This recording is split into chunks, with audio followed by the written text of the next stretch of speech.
A very good evening to you and welcome to your primetime news. I am Nicola De Souza and these are your headlines for the night. Convocation at Southeastern University held under the patronage of the President. විශ්වවිද්‍යාල ශාස්ත්‍රයේ පරිපාලනය සහ කළමනාකරණය මේ රටේ ප්‍රතිසංවිධානයක අවශ්‍යතාවය මා දකිනවා. COPE summoned CB officials. යම් කිසි ක්‍රියාදාමයක් සිද්ධ වෙමින් තියෙනවද තිබුණද කියන එක පිළිබඳව පැහැදිලි ලෙසම පාර්ලිමේන්තුවට සහ රටේ ජනතාවට දැනගැනීමේ අයිතියක් සහ වගකීමක් තියෙනවා. Hyde Park rally elicits mixed responses on the political stage. තවත් ඛණ්ඩ ඕනේ මිනිස්සුන්ට දැන් මේක නැතුව ජීවත් වෙන්න බෑ.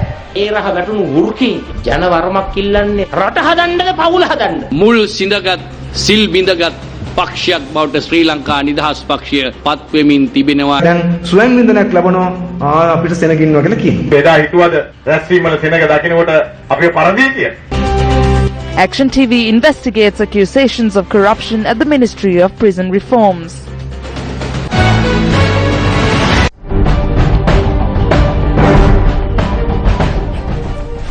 On your top story tonight, the 2016 graduation ceremony of the Southeastern University was held today.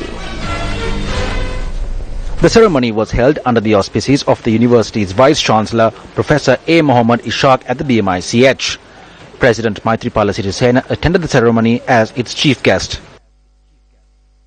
විශ්වවිද්‍යාල ශාස්ත්‍රයේ I see a need for the administration and management of the university sector in the country to be restructured. Our intention through this is to provide the children of this country with a better tomorrow than today. The students of the Southeastern University met me on a number of occasions and presented the various issues they face. I also recall how children staged various protests and raised their voices for the improvement of their respective educational institutions. That is your right and your responsibility, and we as a government at all times affirm that right and responsibility to you.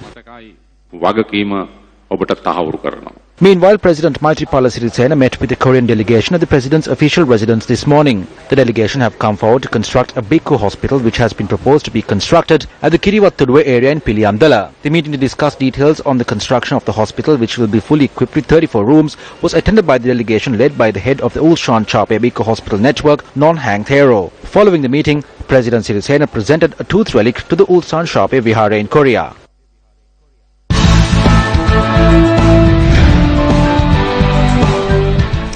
Two German experts will arrive in Sri Lanka tomorrow to inspect the Biyagama and Kotugoda electricity substations. Similar breakdowns were reported this past week at two transformers in the Biyagama and Kotugoda substations. Both breakdowns did not occur in the main transformer but in the tap changer, a machine connected to the transformer. This machine controls and changes the voltage. The manufacturer of the tap changer is a prominent German company, so we informed them to advise us on what happened on these two instances. We expect two technical officers to arrive tomorrow and conduct an analysis of this situation. Meanwhile, both transformers which were damaged due to fire were inspected by a team of Japanese experts this morning. CEB Chairman Anura Vijayapala noted that the transformers at the Biyagama and Opatha Kotugoda substations were inspected by the team of experts who hail from the Japanese company from which the transformers were purchased. He added that a new replacement transformer was affixed at the Biyagama substation this afternoon. Vijayapala noted that an alternate supply route had been established to address the supply disruption caused by the fire at the transformer at the Opatha substation in Kotugoda. The government analyst also inspected the damaged transformer from the Opatha substation in Kotugoda, Minuwangoda today. Additional analyst A. Valianga conducted a 3-hour on-site examination this morning and procured several samples for further analysis. The government analyst had also instructed that police protection be given to the location. Today's inspection was carried out as per a court order issued by the Minuwangoda Magistrates Court yesterday.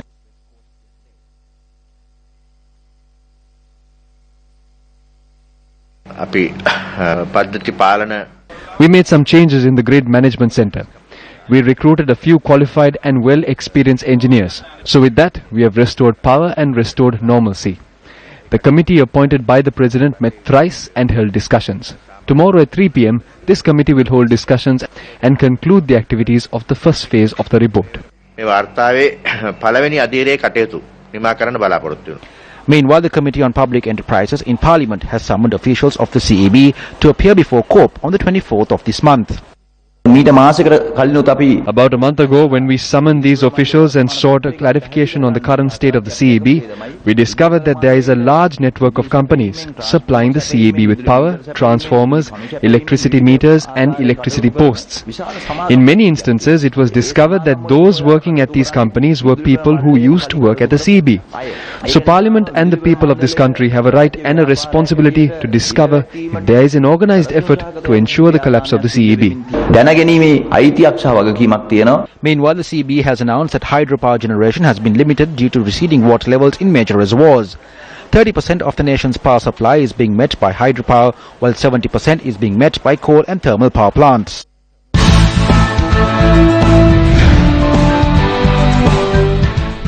Former President Chandrika Bandaranaike Kumaratunga expressed views on the recent meeting held at Hyde Park, Colombo, with the participation of her predecessor Mahinda Rajapaksa. She expressed these views while addressing a public meeting of the Sri Lanka Freedom Party in Hunupitiya, Kelaniya today. The only thing Mahinda Rajapaksa did not do to me was kill me, but he did kill me in every other way. He completely isolated me from politics for 9 whole years. He prohibited all parliamentarians in the party from speaking to me. He prohibited the media from even mentioning my name. It was just one private media institution, MTV and Sirasa, which spoke to me. That resulted in this institution being burnt thrice, not only for speaking about me, but also for making honest statements on the wrongs of the government. Those who ruin the country and the party while in power cannot live without it, so they want to ruin it more. It isn't difficult to stage a meeting in Colombo by providing each person with 3 meals a day and a bottle of arak. Dear friends, I saw with my own eyes people swaying from side to side and getting into buses with a bottle of arak in their hands. All the buses were parked opposite my official residence. Well, at least they're giving the people a jolly good time, aren't they? This was how they made the economy of this country bankrupt. The recent rally held at Hyde Park elicited the following responses from public representatives. දැන් හෙලිකොප්ටරෙන් ක්‍රීඩා පිටියට ගිය කට්ටියට Those who used to travel to the grounds in a helicopter are not used to traveling there by road. It is very difficult to travel by road. That is why they are building up a public force and people's organizations with a dream that they will be able to topple the government within a few months. These wolves who have felt the taste of blood, wolves who have felt the taste of corruption and stealing from the people, are they seeking the power of government to rebuild the country or rebuild their families? Are they doing it to build houses for the country or build palaces for their families? මුල් සිඳගත් සිල් බිඳගත් පක්ෂයක් බවට ශ්‍රී ලංකා නිදහස් පක්ෂය. As party supporters, we feel that the SLFP has become a party that has forgotten its roots and has broken sail. It is with sadness that I say that if this continues, then it will be beneficial to our health to think deeply about this, set aside our positions and retire from politics. A historic rally was held at Hyde Park in Colombo, and no matter what anyone says, massive crowds attended this immensely successful rally. At the same time, we approve of the views expressed by various speakers at this rally, especially the views expressed by Mahinda Rajapaksa. තුමා විසින් පළ කරන ලද අදහස් අපි අනුමත කරනවා. මට දුන්න නම් මං කරනවා කියන දෙයක් නෑනේ දීලා හිටියනේ. I will do it if I am given. There is nothing to say. He had it and he did it for 9 years, and even we can see what happened. We are seeing the results of what happened. How did our nation get into $10 billion in debt? Now they are saying that there was a massive crowd, but we saw similar crowds even during the election. Where was this rally held? At Hyde Park in Colombo. Hyde Park in Colombo is one of the smallest grounds in the city. It is tiny. They held a rally there and are taking pleasure from the fact that they had a crowd. They want power to stop the investigations against them and not to rebuild the country. They want to return to the lives of the luxury that they led. That is why they want power. They do not have a right to conduct a protest movement. They lost the presidential election. They lost the parliamentary election. They were defeated at the budget by a 2/3 majority. We can see the kind of protest movements that have been held in the past year. So we invite the joint opposition to stop wasting their valuable time and join hands with us and give us the cooperation necessary to resolve national issues in the country. When we saw thousands of people at our rallies, we were confident of victory. Did anyone think that we would lose after seeing the crowds at our rallies? When they made noise, we felt that victory was ours. Maithripala did not even come to our areas. His face was not on any posters. But in the end, Mahinda lost and Maithripala was victorious. When President Mahinda Rajapaksa came to Minuwangoda, we pushed and pulled all the innocent people there to show Mahinda Rajapaksa, but he only counted the number of heads. The same has happened today. He has not understood the hearts of the people. Some attempted to create divisions. They used my brother to tell people not to vote for me because I was not with Mahinda. Today Mahinda is surrounded by people who destroyed him. We did not work towards creating unity among the people. That is why we were defeated. ඒක තමයි අපේ පරාජය මුල.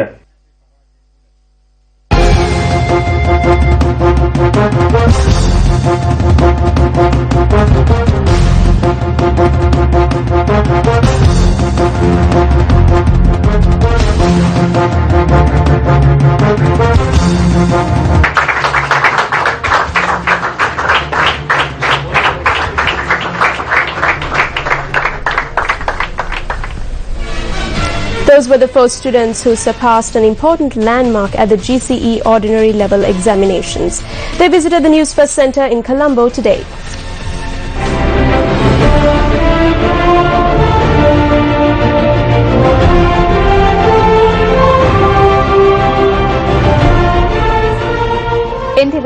Umayanga, did you study with the aim of obtaining this result? I did not expect such a major victory, but my friends and teachers were confident that I would do very well at the exam. But I did not sit for the exam with the ranking in mind. I think I did well because my focus was on the examination.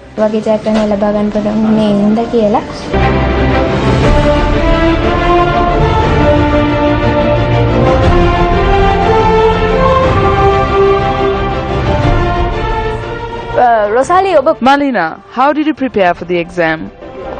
From grade 6 onwards, I did my day-to-day work at school. I did the work set for the day on that day itself. Therefore, I was able to face the examination without much stress. I also maintained a balance between academic and extracurricular activities, so I was able to face the examination without any pressure.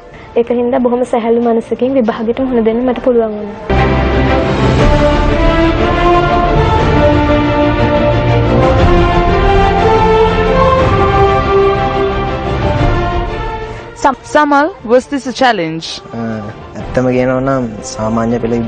In truth, the O-level examination is not very difficult. If you are committed and dedicated to your studies, it is an exam that you can pass very easily.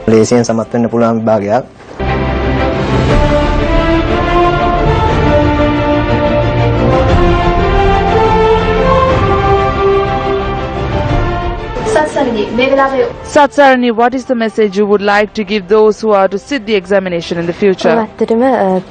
Anyone who is committed and enthusiastic about their education can achieve such victories. By doing your work on time, you can face the examination without any unnecessary pressure.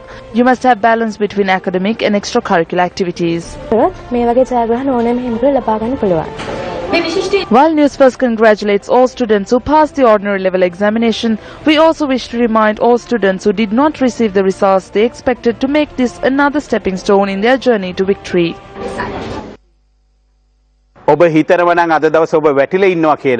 If you feel that you have failed or that you have slipped and fallen, then you must not look at where you have fallen. You must rather look at where you slipped. Let's look at what mistake was made when you slipped.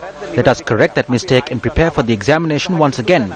Remember that 87% of the world's billionaires fail the general education examinations. Remember that you will become a winner.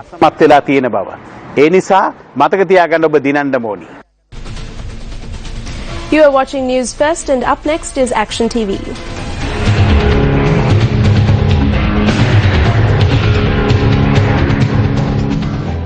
Yesterday, Action TV revealed that a senior assistant secretary and an assistant secretary at the Ministry of Prison Reforms, Rehabilitation and Resettlement were transferred to the Ministry of Public Administration on a request made by the Secretary of the Prison Reforms Ministry. In addition to these two officials, the Ministry Secretary had also requested the transfer of the Chief Accountant and Accountant at the Ministry of Prison Reforms to ensure the smooth functioning of his ministry. As such, it is evident that the Secretary of the Ministry of Prison Reforms believes that these four officials are an obstacle to the smooth functioning of his ministry. Yesterday, Action TV also highlighted two letters addressed to the Ministry Secretary by the aforementioned Chief Accountant and Accountant. These letters indicate that the transfers in question were not the result of obstructions to smooth functioning, but rather the result of an attempt to misuse public funds. The premise for this theft of public funds has been laid through the effort to consolidate the scattered authorities and departments of the ministry and the ministry itself under a single roof. On the 15th of September last year, the Ministry Secretary called for tenders. Tenders were called for the lease of a building in the Colombo or Sri Jayawardhanapura Kotte municipalities with an area of 24,000 to 30,000 square feet. After 6 tenders were submitted, the Technical Evaluation Committee appointed by the Ministry recommended unanimously that the lease be obtained from one of 2 persons who had submitted bids with buildings meeting the aforementioned criteria. Incidentally, the Senior Assistant Secretary who was transferred was among the members of the Technical Evaluation Committee. However, the Ministry Secretary disregards the recommendation of the TEC and instead lays the foundation for his future actions through a single-minded pursuit to obtain a lease on this building in Colombo 3. This building was once the home of the Secretariat for Senior Ministers and later the home of the Police Financial Crimes Investigation Division. It is laudable that the Chief Accountant and Accountant at the Ministry did not hesitate in highlighting the fact that the Ministry Secretary's single-minded pursuit of this building may amount to an act of corruption. Tomorrow, Action TV looks at the Ministry Secretary's interest in this building and his actions in attempting to secure it for the Ministry.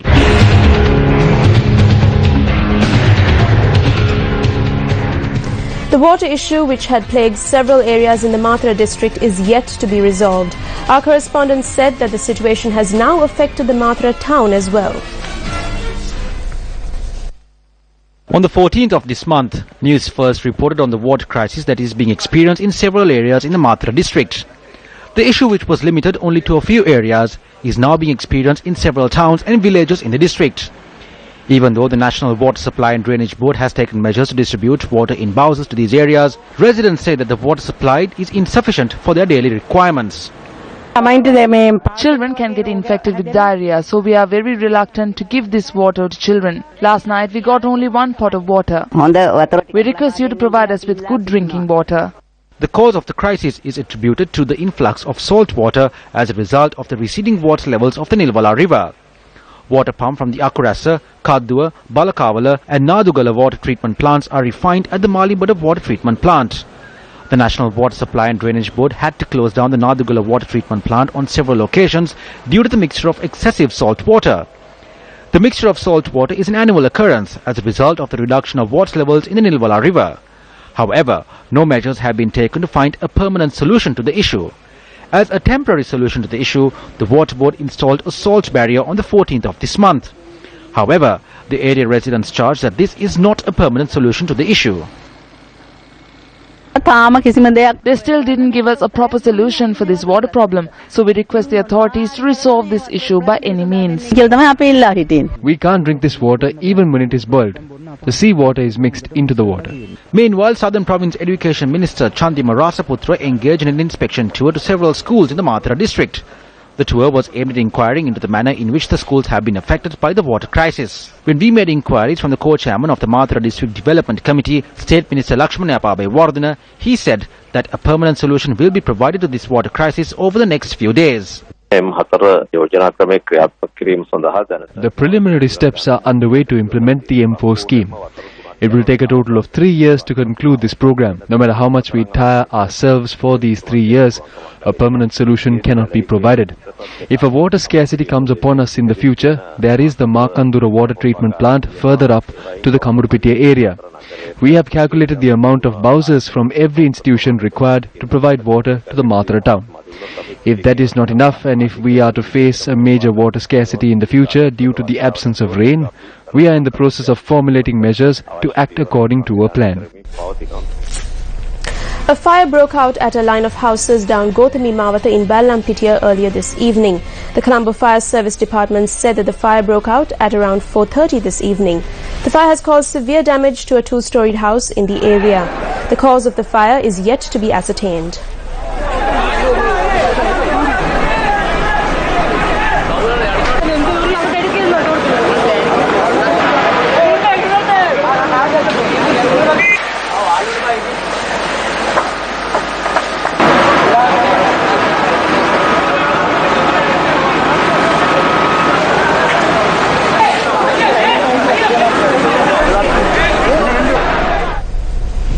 Meanwhile, the mass offering for the opening of the spire of the Mahavali Saya in Kotmale took place this morning. This ceremony was held in line with the 74th birthday of former Minister Gamini Disanayake. The spire of the Kotmale Mahavali Mahasaya was previously kept at the temple of the sacred tooth relic in Kandy. The spire was carried from the temple of the sacred tooth relic in Kandin to Kotmale by a vehicle parade at the auspicious time last morning.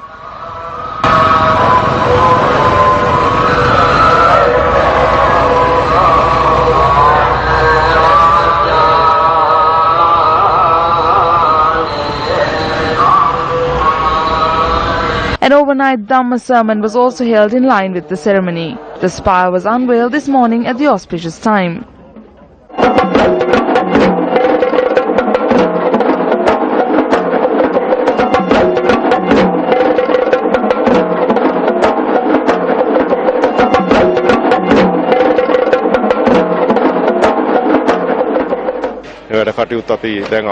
We will now bring to a close today's ceremony. In fact, we hope to hold a special opening ceremony in line with the Vesak Poya Day in the presence of the President and the Prime Minister.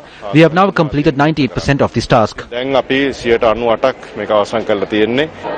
Arms were offered to 100 monks today in line with the ceremony. Construction of the Mahawali Saya began in 1983 and was conceptualized by the then Minister of Mahawali Development, Gamini Disanayaka. It is only second to the Run Valley Mahasaya. The Chaitya is being built adjacent to the Kotmale Reservoir in memory of the lands, temples and people who made sacrifices to enable the construction of the 5 major reservoirs which nourish the Mahawali Development Scheme. Incidents of wild elephants encroaching on villages were reported from several parts of the country today as well. Crops in the Thimbirivava village in Lower Maharagava, Nochiagama were damaged after a herd of wild elephants encroached the village last night. The watermelon cultivations were the most affected. Watermelon was cultivated in an area of about half an acre. We went through a lot to cultivate this crop. We have to incur a loss of about 100,000 rupees. Locals say that their chili and plantain cultivations were also damaged by the wild elephants. They added that the wild elephants strained to the village from the Wilpattu National Park. They say that an electric fence is built, but we don't know what has happened to it. The elephants came here a week ago. A herd of wild elephants also strayed into the Bogahava village in Navagategama, Anamadua last night. According to a correspondent, wild elephants have caused damages to nearly 12 houses in the area within the past week alone. Elephants roamed around the house and damaged the walls. We screamed, but nothing happened.